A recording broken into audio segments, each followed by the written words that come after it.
오늘 하나님 우리 공동체에 주시는 말씀은 지난주에 이어서 마태복음 11장 1절에서 6절입니다. 마태복음 11장 1절에서 6절 다 같이 찾아서 한 목소리로 합독하도록 하겠습니다. 같이 읽겠습니다. 시작.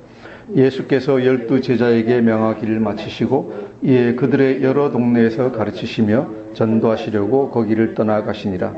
요한이 옥에서 그리스도께서 하신 일을 듣고 제자들을 보내어 예수께 여짜오되 오실 그이가 당신이오니이까 우리가 다른 일을 기다리오리이까. 예수께서 대답하여 이르시되 너희가 가서 듣고 보는 것을 요한에게 알리되 맹인이 보며 못 걷는 사람이 걸으며 나병 환자가 깨끗함을 받으며 못 듣는 자가 들으며 죽은 자가 살아나며 가난한 자에게 복음이 전파된다 하라. 누구든지 나로 말미암아 실족하지 아니하는 자는 복이 있도다 하시니라. 아멘. 우리가 지금 지난 반년 정도에 우리가 계속 본 말씀을 우리가 다시 되짚어 보겠습니다. 우리가 마태복음 5장부터 10장까지 주로 보신 말씀, 왕이신 예수님이 천국의 법을 가르치시고 또 천국 복음을 전파하시고 기적과 치유를 행하셔서 병을 낫게 하시는 것을, 귀신을 쫓아내는 것을 우리가 보았습니다. 그리고 10장에 들어와서는 사역이 확장되어서 사도들을 갈릴리의 각 지역으로 내보내신 것을 보았습니다. 이것을 1절에서는 예수께서 12 제자에게 명하시기를 마치시고 그 다음 이에 그들이 여러 동네에서 가르치시며 전도하시려고 거기를 떠나 가시니라 라고 요약하고 있습니다. 하지만 여기서 직접적으로 제자들이 나가서 전도하였더니 예수님이 전파하였더니 어떻게 되었다 하는 얘기는 직접적으로 명기는 되어 있지 않습니다. 하지만은 여기서부터 시작해서 11장부터 12장까지 쭉 내용을 보면은 예수님의 그리고 제자들의 사역의 결과가 어땠는가, 사람들이 예수님이 하신 사역을 보고 어떻게 느꼈는가, 어떤 생각을 가졌는가, 좀 더 구체적으로 얘기하면은 의심과 불신과 같은 어떤 세례 요한부터 시작해서 바리새인들까지 가진 생각들에 대해서 11장, 12장이 설명을 하고 있습니다. 대부분은 부정적인 생각입니다. 그리고 그에 대한 예수님의 평가를 우리가 들을 수 있고, 그리고 13장에 가서는 이러한 그 사람들의 부정적인 생각, 예수님이 저렇게 하셔가지고 되겠느냐, 천국이 확장이 되겠느냐 하는 데 대해서 예수님이 13장에서 비유를 들어가면서 그럼에도 불구하고 너희들의 의심하는 그런 모든 것에도 불구하고 천국은 확실히 뻗어나가고 성장할 것이다 하는 것을 비유로 설명해 주고 계십니다. 이 중에 제일 첫 번째가 오늘 볼 수 있는 11장 1절에서 시작하는 말씀인데, 전체적으로 19절까지는 측근인 세례 요한과 그 제자들의 가졌던 의문에 대해서 예수님이 설명하시고 세례 요한에 대해서 얘기하고 계신 것을 볼 수 있겠습니다. 우리 2절과 3절을 다시 한번 같이 읽어보겠습니다. 시작. 요한이 옥에서 그리스도께서 하신 일을 듣고 제자들을 보내어 예수께 여짜오되 오실 그이가 당신이오니이까 우리가 다른 일을 기다리오리이까. 세례 요한, 여기 하는 요한은 세례 요한이죠. 세례 요한은 어떤 사람입니까? 이 당시에 세례 요한은 예수님이 오실 길을 예비하기 위해서 천국 복음을 전하고 회개하라 천국이 가까웠다라고 사람들에게, 유대인들에게 선포하고 하다가 그 당시에 그 왕 헤롯 왕의 심기를 잘못 건드려 가지고 감옥에 갇혀 있었습니다. 마태복음 4장 12절 보시면은 요한이 옥에 갇혔다는 것을 우리가 읽을 수가 있습니다. 이 옥은 어디 있었는가 하면 지금 사해 동쪽에 있는 마케루스라는 그 당시 헤롯 왕의 별궁, 그죠? 그러니까 어떤 휴양지 같은데 헤롯 안티파스의 별장에 갇혀 있었습니다. 즉 다시 말하면은 예수님이 갈릴리 사역을 4장 12절 이후에 한참 하실 동안에 세례 요한은 어디 있었느냐? 계속해서 감옥에 갇혀 있었다. 그래도 아주 험악한 것은 아니라 제자들을 만나고 제자들을 통해서 얘기로 세상과 소통할 수 있는 막 그런 위치에 있었던 것 같습니다. 하지만은 감옥은 감옥이죠. 아무리 좋다 해도 감옥은 감옥입니다. 아주 어려운 환경에 놓여 있었습니다. 이 감옥 안에서 세례 요한은 자신이 하나님의 어린 양, 하나님의 아들이라고 증거했던 예수님이 사역하시는 것을 얘기를 계속 들었을 겁니다. 그죠? 기적 행하신 것도 듣고 산상절개 하신 것도 듣고 귀신 쫓아낸 것도 듣고 계속 들었을 것입니다. 들으면서 세례 요한의 마음속에 어떤 마음이 있었을까요? 예수님이 저렇게 큰 역사를 행하시니까 어떻게 나도 옥에서 구해내실 수 있지 않을까? 언제 나를 옥에서 구해내실까라는 생각을 아마 했지 않을까라고 추측을 합니다. 그런 마음을 가지고 있었는데 아직까지 예수님이 자신을 옥에서 풀어주지 않고 있습니다. 않고 있으니까 하는 질문이 뭡니까? 오실 그이가 당신이 오니이까 우리가 다른 일을 기다리오리이까? 예수님, 당신이 진짜 메시아 맞습니까? 당신이 진짜 메시아 맞습니까? 아니면은 딴 분을 또 기다려야 됩니까? 세례 요한이 왜 이런 얘기를 했을까요?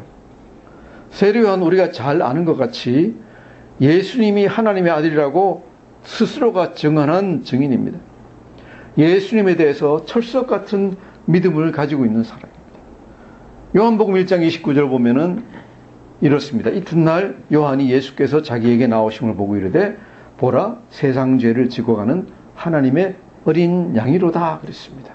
요한복음 한번 찾아볼까요? 143페이지 신약성경. 제가 얘기하는 것보다 여러분이 직접 하시는 게 더 나을 것 같습니다. 1장 29절 같이 읽겠습니다. 시작.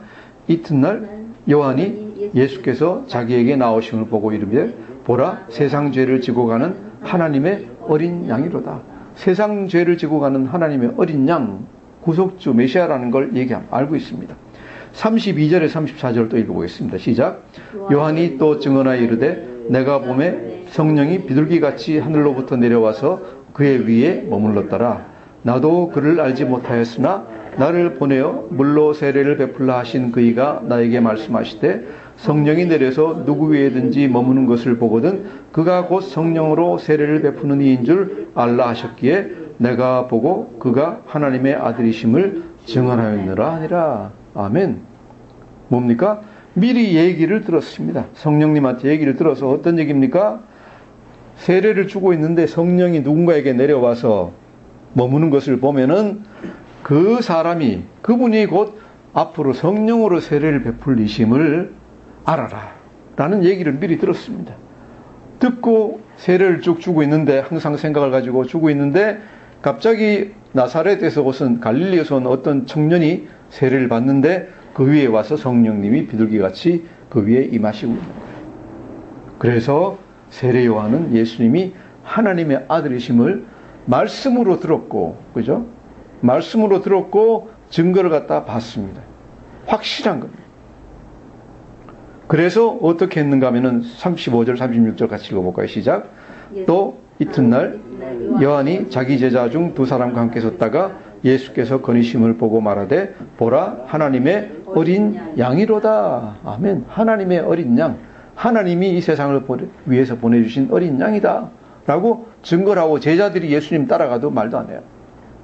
어느 정도로 예수님을 위했느냐? 3장 30절에 보시면은 그는 흥하여야 하겠고 나는 쇠하여야 하리라 라고 까지 말을 하는 거예요. 예수님은 앞으로 점점 더 흥해야 되겠고 내 제자들도 예수님 따라가야 되겠고 나는 이제 할 일 다 했으니까 나는 쓰러져도 괜찮다 라고 겸손하게 정말로 자기를 부인하면서까지 말할 정도로 예수님에 대해서 철저한 믿음을 가졌던 사람이라고 우리가 믿습니다. 그런 요한이 질문합니다. 3절에 나오는 것 같이 오실 그이가 당신이 오니까 우리가 다른 일을 기다리오리까? 그렇게 철석 같은 믿음을 가지고 있었는데 어디서 믿음이 조금 무너지기 시작합니까? 딴 사람들은 다 구해주시면서 병도 낫게 해주시고 나병도 고쳐주시고 눈도 뜨게 해주시고 귀신도 쫓아내주시고 하시면서 왜 나는 감옥에서 안 꺼내주십니까? 왜 나는 감옥에서 안 꺼내주십니까? 이런 의심을 가질 만한 근거가 있어요. 근거가 있는 게 세례 요한이 생각했던 예수님, 메시아는 은혜만 베푸시는 분이 아니에요. 뭘 합니까? 심판까지 하시는 거예요. 세례 요한이 선포한 메시지를 보면 우리가 알 수 있습니다. 마태복음 3장 10절에서 12절을 우리가 다시 한번 보겠습니다. 마태복음 3장 10절에서 12절. 10절에서 12절 같이 읽겠습니다. 시작.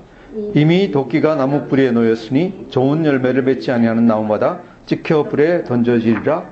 나는 너희로 회개하게 하기 위하여 물로 세례를 베풀거니와 내 뒤에 오시는 이는 나보다 능력이 많으리니 나는 그의 신을 들기도 감당하지 못하겠노라. 그는 성령과 불로 너희에게 세례를 베푸실 것이요 손에 키를 들고 자기의 타작마장을 정하게 하사 알곡을 모아 곳간에 들이고 죽정이는 꺼지지 않는 불에 태우시리라. 아멘. 11절 보시면 분명히 세례를 베푸시고 정말 세례 요한이 신을 들기에도 감당하지 못할 정도로 높으신 분이고 고귀하신 분이고 성령과 불로 인간들에게 세례를 베푸시는 분이에요. 인간을 새롭게 하실 분이에요. 은혜예요. 은혜. 그런데 12절 보면 뭡니까? 은혜만 베푸시는 게 아니라 키를 들고 타작마당에서 알곡과 쭉정이를 갖다가 골라내서 쭉정이는 불에 태우시는 분이에요. 10절에 뭐라 그랬습니까? 도끼예요. 나무 뿌리에 도끼가 놓여가지고 좋은 열매를 맺지 않는 나무마다 전부 다 찍어가지고 불에 태워버리는, 그죠? 지옥불에 다 태워버리는 그런 때가 임하였다라고 세례 요한이 선포했습니다. 뭡니까? 은혜와 심판이 한꺼번에 임한다고 세례 요한은 선포를 갖다 했습니다. 자, 그래서 보니까 예수님이 오셔서 하시는 일을 보니까 은혜를 베푸는 건 맞아요. 천국 복음을 전파하시고 병 들린 자를 고치시고 귀신 들린 자를 갖다가 귀신 쫓아내 주시고 다 해요. 하는데 아무리 기다려도 안 하시는 게 한 가지 있어요. 뭐예요? 심판을 안 하시고 있는 거예요. 원래 생각대로라 그러면 어떻게 돼야 돼요? 예수님이 헤로드 왕 같은 나쁜 사람들 딱 심판하시고 로마 사람들 딱 심판하셔가지고 쫓아내고 지옥불에 던져버리고 좋은 일을 한, 예수님을 위해서 예비하는 일을 한 세례 요한 같은 사람은 감옥에서 꺼내서 영광받게 해주셔야 되는 거예요. 그런데 은혜는 베푸셨는데 이런 심판을 하실 기회가 전혀 없다. 언제 심판하실까? 그래서 세례 요한 마음속에 들어오는 의심이 뭡니까? 아, 이분이 하나님의 어린 양이라고 하긴 했는데 진짜 우리가 기다리던 메시아가 맞나? 아니면 우리가 다른 메시아를 기다릴 것인가? 이 사람이 참 믿음이라는 게 참 우리가 연약하죠. 그죠? 우리가 연약합니다. 목사라고 해가지고 별로 다르지 않고 하다가 보면은 정말로 어렵고 하나님이 이 정도면 나를 갖다 좀 구원해 주시고 우리 집안을 구원해 주시고 할 것 같은데 안 해주실 때는 마음이 굉장히 괴롭습니다. 정말로 하나님이 계신 게 맞는가? 그죠? 예수님이 정말 맞는가? 라는 생각을 할 수가 있습니다. 결코 잘못된 게 아니라고 생각을 합니다. 왜? 세례 요한같이 직접 성령님께 음성을 들어가지고 어떤 사람이 하나님의 아들이다 라고 선포를 듣고 그 일이 일어나는 것을 눈으로 직접 보고 한 사람까지도 감옥에 갇혀서 고난받고 있는데 자신이 구원받지 못하니까 그런 의심을 하고 있습니다. 그래서 우리 마음속에 그런 의심이 들어오는 게 결코 이상한 건 아니다라고 생각을 합니다. 하지만은 그런 의심을 가지고 계속 있으면 안 되겠죠. 여기 대해서 예수님이 뭐라고 답변하셨는가? 우리 4절과 5절 같이 읽겠습니다. 4절과 5절 읽겠습니다. 시작.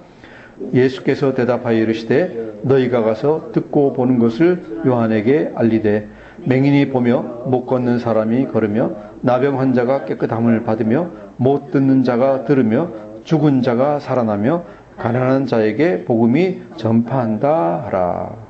아멘. 예수님이 하시는 말씀은 이겁니다.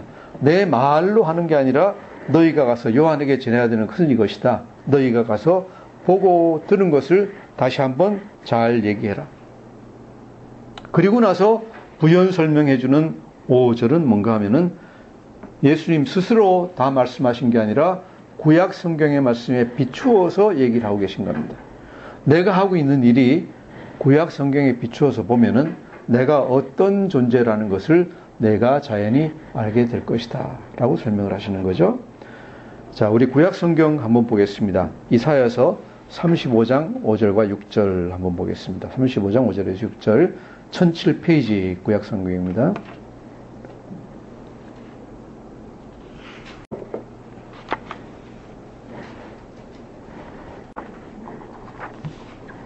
이사야서 35장 5절에서 6절 찾으셨으면 같이 읽도록 하겠습니다. 시작. 그때 맹인의 눈이 밝을 것이며 못 듣는 사람의 귀가 열릴 것이며 그때 저는 자는 사슴같이 뛸 것이며 말 못하는 자의 혀가 새는 노래하리니 이는 광야에서 물이 솟겠고 사막에서 시내가 흐를 것임이라. 아멘.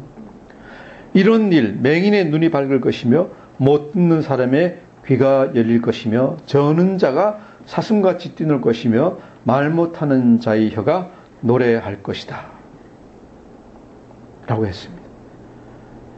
이사야가 메시아가 오시면 할 일이 무엇이다 하는 것을 이렇게 설명하고 있는데 예수님은 몇 가지를 더 했습니다. 그죠? 나병 환자가 깨끗함을 입으며 죽은 자가 살아나며 이런 일까지 선지자 이사야가 예언한 것에서 더 많은 일을 갖다가 했다 하는 것을 우리가 보고 있습니다.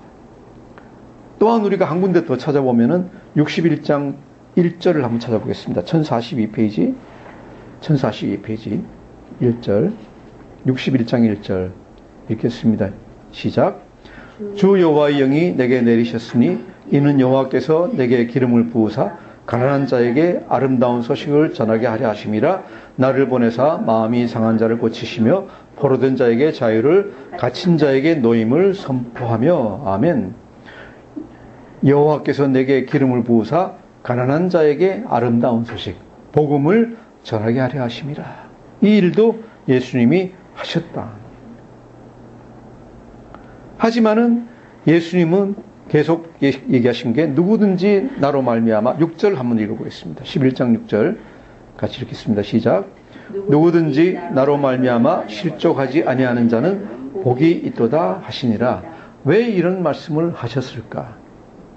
누구든지 나로 말미암아 실족하지 아니하는 자는, 여기서 실족은 원문을 하면 스칸달리조라는 말은 우리 스캔들이라는 말의 원어가 되는 말인데 스칸달리조, 그리스 말로 원뜻은 덫에 걸리다.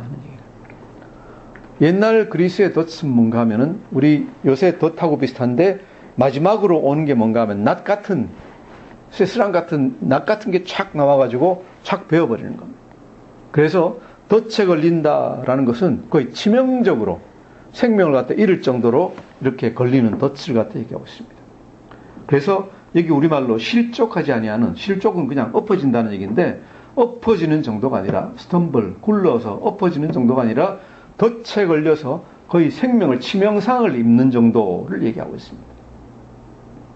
자, 누구든지 예수님으로 말미암아 덫에 걸려서 치명상을 입을 수가 있는가? 예수님은 그럴 가능성이 있다라고 얘기하십니다.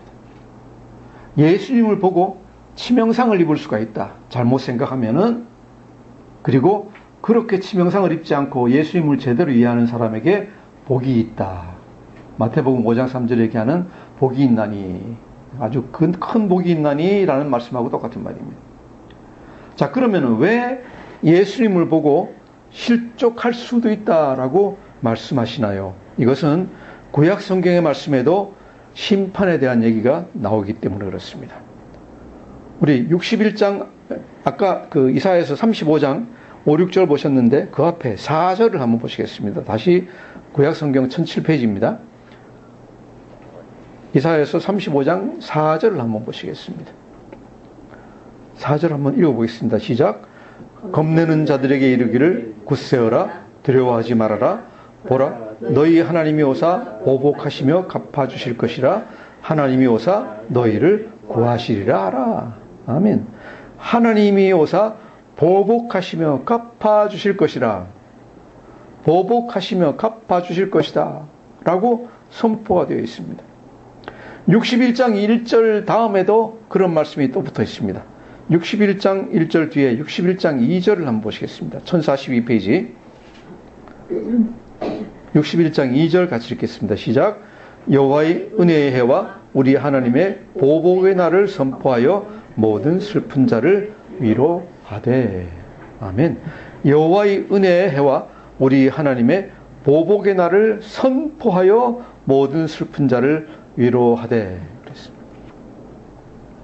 은혜, 여호와의 은혜, 은혜만 선포되는 게 아니라 보복의 날까지 선포가 된다.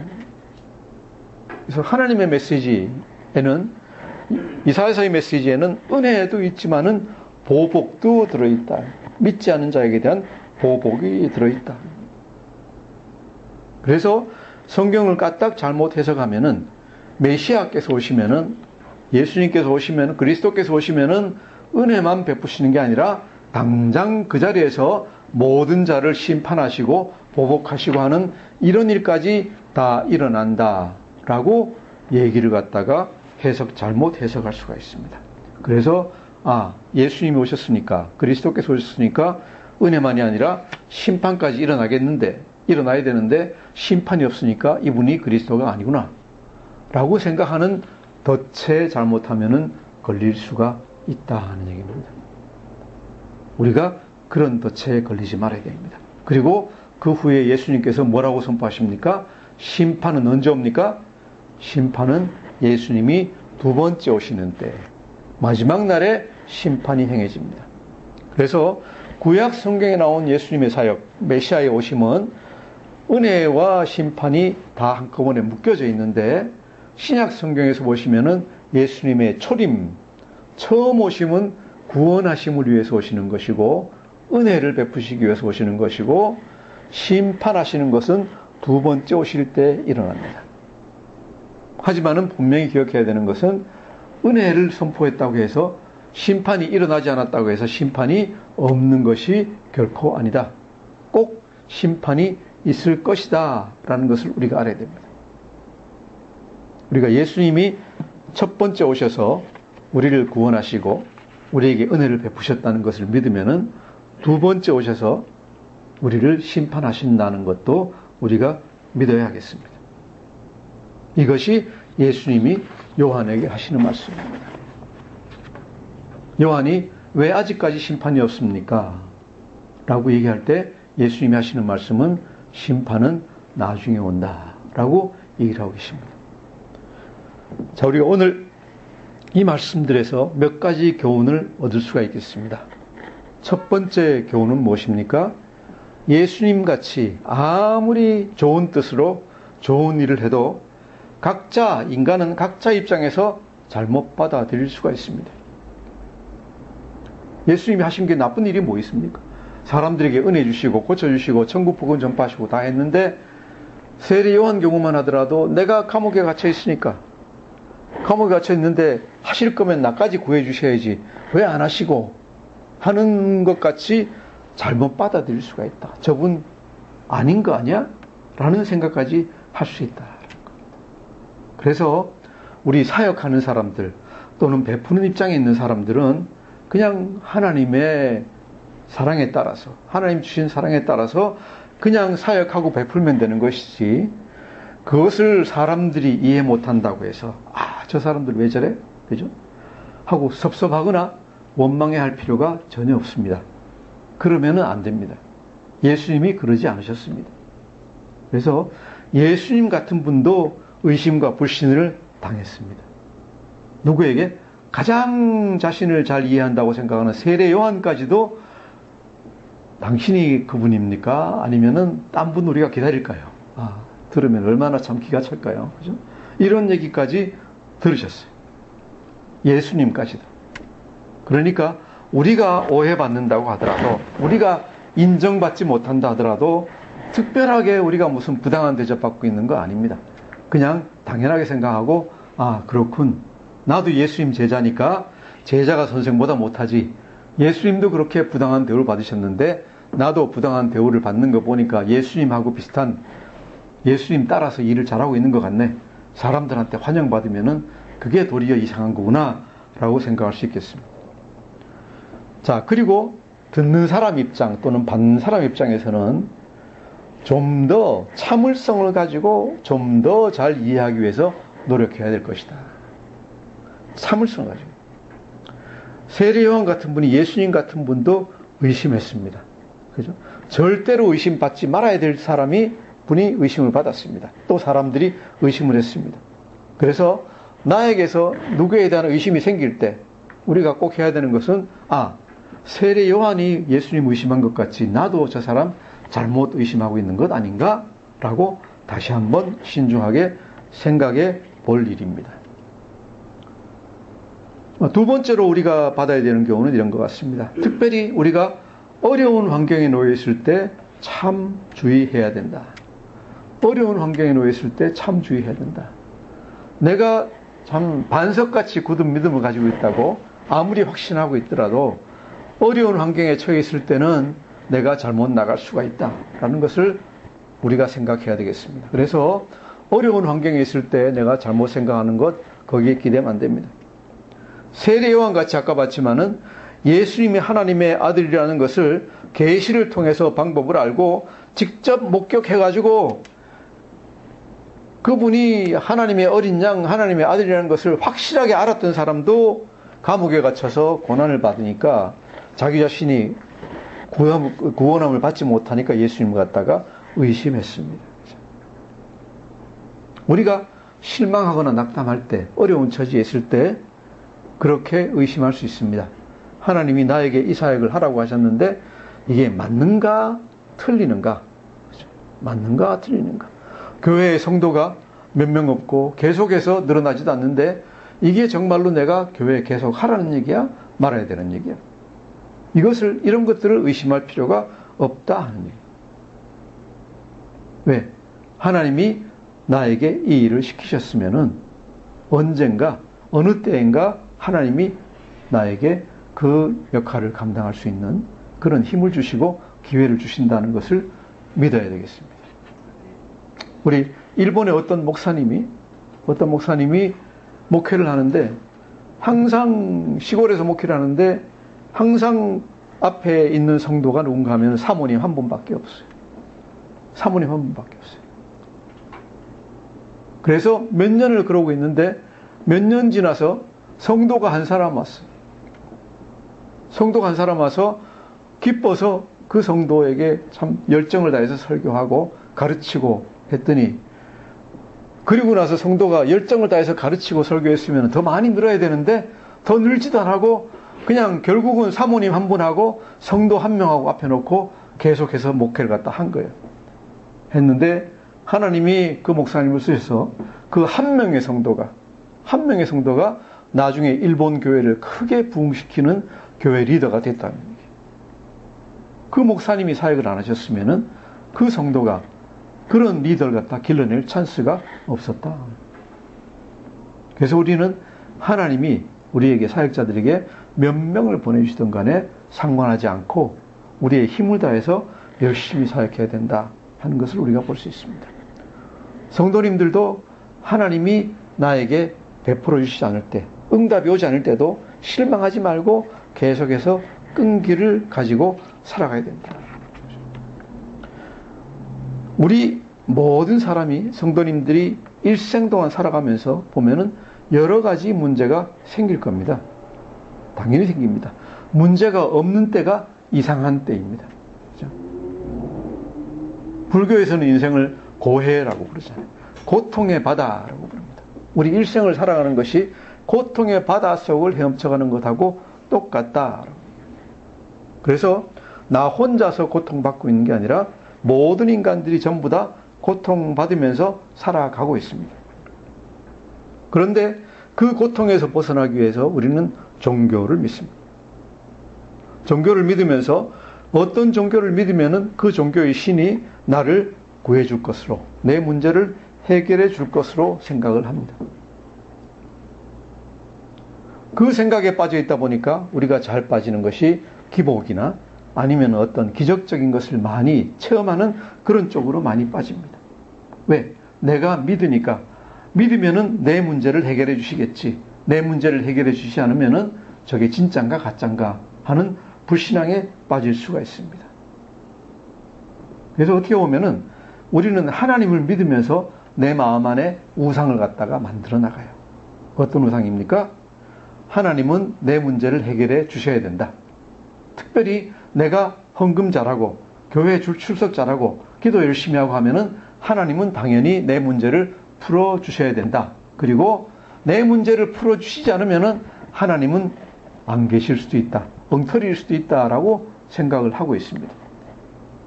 그래서 자기 마음속에 우상을 만들어 나갑니다. 자기 마음에 맞는 종교, 자기 마음에 맞는 교회를 찾아서 헤매입니다.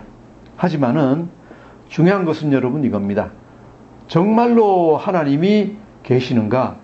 그 계신 하나님은 누구이신가 하는 겁니다. 우리의 믿음이 제일 첫 번째는 무엇인가 하면은 누가 참 하나님인가 하는 것을 우리가 아는 데 있습니다. 그래서 하나님도 우리에게 이렇게 말씀하십니다. 히브리서 11장 6절, 히브리서 11장 6절 제가 읽겠습니다. 여러분 다 외우고 있을 테니까 한번 같이 외워보겠습니다. 믿음이 없이는 하나님을 기쁘시게 하지 못하나니 하나님께 나아가는 자는 반드시 그가 계신 것과 또한 그가 자기를 찾는 자들에게 상 주시는 이심을 믿어야 할지니라. 아멘. 믿음이 없이는 하나님을 기쁘시게 못하나니 어떤 믿음입니까? 내가 하나님 믿으면 하나님이 나에게 복 주신다는 믿음이 아니에요. 어떤 믿음입니까? 첫 번째, 하나님께 나아가는 자는 반드시 하나님이 계시다는 것과 하나님은 계시다. 어떤 하나님? 야훼 하나님이 저기 계시다. 하나님이 이 세상에 하나님은 참 하나님은 한 분밖에 없는데 그분은 누구냐? 야훼 하나님이다 라는 것을 믿어야 한다 하는 얘기입니다. 아멘. 그것부터 믿어야 된다. 그거 아니고 그 하나님도 계시고 딴 하나님도 있고 황상제도 있고 무슨 삼신할매도 있고 이리저리 갔다가는 도덕에도 안 되고 아무것도 안 됩니다. 우리가 믿어야 되는 것은 딱 하나입니다. 우리 개혁신학에서 얘기하는 삼위일체 하나님, 삼위일체 하나님이 계신다 하는 것을 믿어야 한다라고 성경은 얘기합니다. 그 믿음이 없이는 다른 아무것도 성립되지가 않습니다. 이것이 우리가 믿어야 되는 것입니다. 내가 고난을 당하고 있든 내가 잘 되고 있든 그렇죠? 내가 인정을 하든 내가 인정을 안 하든 하나님은 거기 계시는 하나님이에요. 저 위에 계셔가지고 지금 우리를 쳐다보고 계세요. 저 예수공동체교회가 지금 어떻게 하고 있나 쳐다보고 계시는 하나님. 그 하나님이 계시다는 것을 우리가 믿을 때 하나님이 기뻐하신다. 하나님이 기뻐하신다. 두 번째, 무엇을 믿으면 하나님이 기뻐하시는가? 두 번째는 하나님은 자기를 찾는, 하나님을 갈망하고 하나님을 찾는 자에게 상 주시는 이시다라는 것을 믿어야 된다. 그럴 때 하나님이 기뻐하신다. 아멘? 예. 자, 첫 번째가 뭐라고요? 우리 다시 한번 복습하겠습니다. 첫 번째, 하나님이 계신다는 것을 믿어야 된다. 두 번째, 그 하나님을 찾아야 된다. 하나님 어떤 분이십니까? 하나님 어디 계십니까? 나에게 뭘 하기를 원하십니까? 내가 뭘 하기를 원하십니까? 이런 것을 갖다가 계속해서 찾아야 됩니다. 어디서? 첫째로 말씀 안에서, 두 번째로 기도를 통해서, 세 번째로 성도들의 교제 안에서 계속해서 찾아야 된다. 이것이 하나님이 기뻐하시는 믿음이다 하는 얘기입니다. 다시 말씀드립니다. 내가 믿는다고 해서, 믿어드린다고 해서 하나님이 계시는 것이 아니고, 하나님이 이득 보시는 게 아니고, 내가 안 믿는다고 해서, 인정 안 한다고 해서 하나님 손해보시는 거 하나도 없습니다. 왜? 하나님은 그냥 거기 계시는 분이에요. 그리고 또 한 가지 우리가 믿어야 될 것은, 내가 정말로 하나님을 섬기고 하나님을 기뻐한다고 하면은 하나님은 항상 내 문제를 해결해 주고 계신다라는 것입니다. 항상 내 문제를 해결하고 해주고 계십니다. 그럼 왜 나는 내 문제가 해결이 되지 않고 있다고, 되고 있지 않다고 생각을 하는가? 왜? 내 생각과 하나님의 생각이 다르기 때문입니다. 내 때와 하나님의 때가 다르기 때문입니다. 하나님은 하나님께서 생각하는 가장 좋은 방법으로 하나님의 때에 우리 문제를 해결해 주실 줄 믿기 바랍니다. 내가 원하는 방법으로 내 때에 해결해 주시는 분이 아니다. 이사야서 55장 8절 9절 보시면은 하나님이 이렇게 얘기하십니다. 이는 내 생각이 너희 생각과 다르며 내 길은 너희 길과 달라. 너희 길과 다름이니라. 여호와의 말씀이니라. 9절 이는 하늘이 땅보다 높음 같이 내 길은 너희의 길보다 높으며 내 생각은 너희의 생각보다 높음이니라. 무슨 말씀이에요? 너희는 너희에게 좋은 것이 무엇인지를 알지 못한다. 나는 항상 너희에게 주는 것은 가장 좋은 것, 하늘의 방법으로 주고 있다. 너희가 원하는 것은 무엇입니까? 땅의 방법으로 원하고 있다. 그래서 여러분이 어떤 환경에 처하든 간에 믿어야 될 것은 무엇입니까? 내가 참으로 하나님께 나아가고 있고 하나님을 믿고 있다면 항상 하나님이 내 문제를 해결해 주고 계신다. 내가 설령 팔이 부러지더라도 어디 가다 넘어져서 팔이 부러지더라도 하나님이 나를 위해서 팔 부러지게 해주신 거구나. 내 인생을 위해서 라는 것을 믿으시기 바랍니다. 이것이 우리가 참된 하나님을 믿는 것입니다. 그리고 또한 믿어야 되는 것은 우리에게 악한 일을 하는 사람들, 하나님을 비방하는 사람들, 하나님에게서 떠나는 사람들, 이 자리에서 심판이 행해지지 않는다고 해서 심판이 없는 것이 아니다라는 것을 알아야 됩니다. 베드로가 얘기하신 것 같이 하나님께는 천년이 하루와 같은 거예요. 우리가 하고 있는 일을 하나하나 다 보고 계시다가 마지막 날 예수님께서 다시 오실 때 심판이 이루어진다. 지금 심판 받지 않았다고 해서 패스됐구나. 하나님이 내 죄 짓는 것, 내 잘못한 것 눈치채지 못하고 지나가셨구나가 아니다. 하나하나 파일이 돼가지고 내가 한 잘못된 일이 파일이 돼가지고 점점 더 쌓여가고 있다 하는 것을 갖다가 우리가 생각해야 됩니다. 그래서 심판을 지금 당장 받지 않는다고 해가지고 예수님 말씀하신 것 같이 예수님이 심판 안 하셨다고 해가지고 거기에 걸려서 넘어지지 마라. 심판이 없는 게 아닙니다. 그렇지 그 예수님이 심판 안 하셨다고 해서 심판 없구나라고 생각하면은 뭐같이 정말로 낫이 달린 덫같이 그 죄가 나를 갖다가 칠 때가 있다. 우리가 참된 구원을 받는 신앙의 근원은 무엇일까요? 오늘 예수님이 말씀하신 것 같이 또 히브리서에서 말하는 것 같이 우리가 하나님이 어떻게 해주시든 간에 우리에게 어떻게 하시든 간에 우리는 하나님이 계시다는 것을 믿고 끊임없이 하나님을 찬양하고 내 힘과 마음과 온 정성을 다해서 하나님께 나아가고 하나님을 사랑하고 내 이웃을 사랑하는 그런 사람이 되어야 하겠습니다. 그리고 가장 그 근원에 있는 믿음, 근원에 있는 것은 무엇입니까? 하나님이 계시다는 것을 믿는 것입니다. 하나님이 계시다는 것을 믿고 그 하나님을 경외하는 믿음, 이 믿음을 가지고 여러분이 다 앞으로 나가시기를 우리 주 예수님의 이름으로 축원합니다. 기도하겠습니다. 좋으신 아버지 하나님 감사합니다. 오늘 또 말씀을 통해서 심판이 아직 임하지 않았다고 해서 심판이 없다는 것을 그런 잘못된 생각을 하지 않도록 우리 한 사람 한 사람 붙들어 주시옵소서. 어떤 환경에 처하든 간에 정말 성령님이 예수님이 하나님께서 항상 우리의 가장 좋은 것을 위해서 노력해 주시고 우리를 위해서 기도해 주신다는 것을 우리가 믿게 하여 주시옵소서. 하나님 우리가 일생 살아가면서 어떤 환경에 처하든지 간에 하나님께 감사하고 하나님께 찬양 올리면서 나갈 수 있도록 인도하여 주시옵소서. 감사드리며 예수님 이름으로 기도드립니다. 아멘.